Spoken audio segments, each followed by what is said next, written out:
sa isinagawang search and rescue operation sa barangay Binaliw sa Cebu City.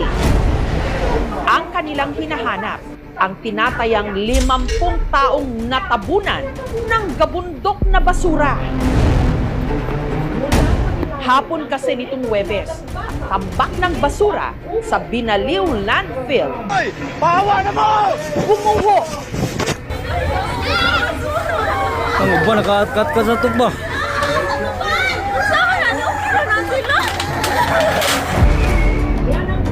Ayon sa mga nakatira, sa palibot nito, pasado alas 4 ng hapon nang nabulabog sila ng isang napakalakas na tunog. Ay!